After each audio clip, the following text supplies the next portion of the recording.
On va passer à la chronique culture du 64 minutes avec Jean-Baptiste Urbain.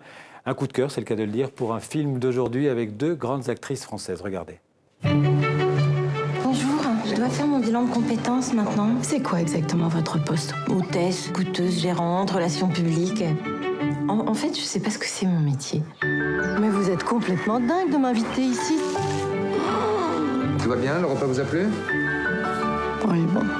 Ah, c'est le gâteau préféré de mon épouse. Carole, c'est votre épouse? Oui, madame me dit que vous vous connaissez.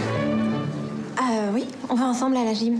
Hein? Je voulais m'excuser, je vous utilise comme alibi, c'est uniquement pour pouvoir venir ici. Avec le résultat de vos tests, le logiciel devrait vous trouver une profession adaptée à votre potentiel. C'est comme si c'était Noël et que j'attendais mon cadeau. Alors, c'est quoi?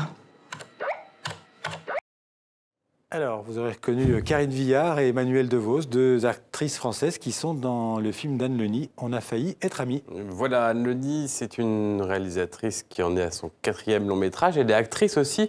Son nom, il vous dit peut-être rien. Son visage, sûrement, on va le voir dans un instant. Son premier film s'appelait Ce qui reste. C'était avec Vincent Ladon et Emmanuelle Devos. Son deuxième film, ça s'appelait Les invités de mon père, un film qui avait eu un joli succès en France avec Michel Aumont, Fabrice Lucchini et Karine Viard. Elle a repris deux de ses actrices avec lesquelles elle avait fait déjà tourner, mais l'une et l'autre ne s'étaient jamais confrontées, Emmanuelle Devos et Karine Viard. Alors après, c'est une question d'alchimie. Est-ce que deux grandes actrices françaises, c'est vrai qu'on voit un peu partout en ce moment, ici même on en parle régulièrement, des films dans lesquels elles jouent. Est-ce que l'alchimie allait fonctionner? Parfois il y a des rivalités aussi entre actrices ou acteurs. Eh bien oui, le miracle a eu lieu.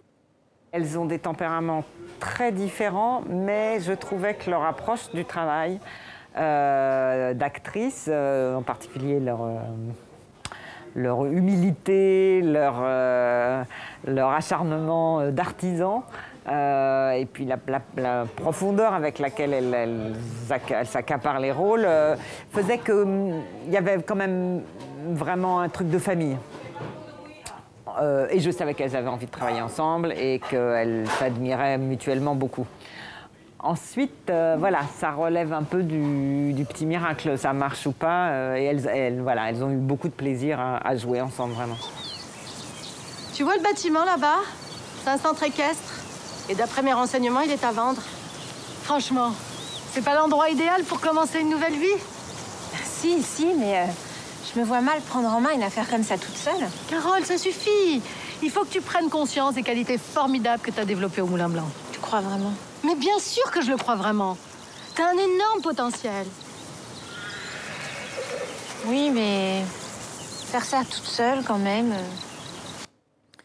Alors ce thème de l'amitié féminine, c'est pas très fréquent en fait au cinéma. Non, l'amitié entre hommes, l'amitié virile, comme nous, ça on peut le voir.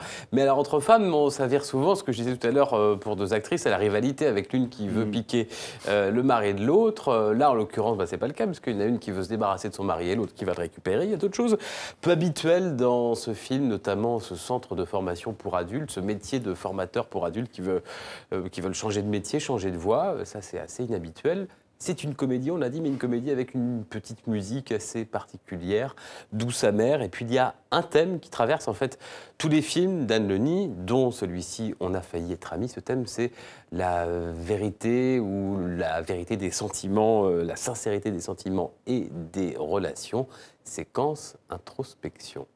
Je m'aperçois en fait, mais ça malheureusement c'est pas du tout que je me dis avant. Je vais encore traiter ce thème, c'est après que je me dis ah tu as encore parlé de la trahison d'une certaine manière. Et je me rends compte que c'est un thème qui court assez souterrainement dans tous mes films. Je sais pas, 15 ans d'analyse, il n'y paraîtra plus. T'as rencontré quelqu'un? C'est quelqu'un que je côtoie dans mon milieu professionnel, donc dire d'un point de vue éthique, non, je ne peux pas faire ça. Je suis en train de chercher la meilleure formation pour toi. Dans quelle branche? Et n'importe laquelle, on s'en fout. Ah bah c'est maintenant ou jamais. Exactement. Je crois que je suis en train de devenir une salope. Tu te rends compte de ce que tu fais? Tu respectes plus aucune déontologie. Moi je sais que t'es comme moi, au bord de l'implosion. Il se passe un truc pas net depuis le début. J'arrête de suivre ton dossier. À cause de moi? Ah non. À cause de ce que je t'ai fait. Et enfin, tu l'as fait par amitié. Et Voilà. non pas par amitié. On a failli être amis. Dan Lenny, la bande-annonce raconte un peu tout, mais le film, lui, est un très joli film pour l'été, avec donc Anne Lenny qui Ça tombe joue un bien. petit rôle et qui est la cinéaste et que vous avez reconnue, donc Oui, déjà oui, vu. oui, oui, Elle jouait dans visage Intouchable, par connu, exemple. Un visage connu. Mm. Ok, ben merci Jean-Baptiste, on se retrouve la semaine prochaine.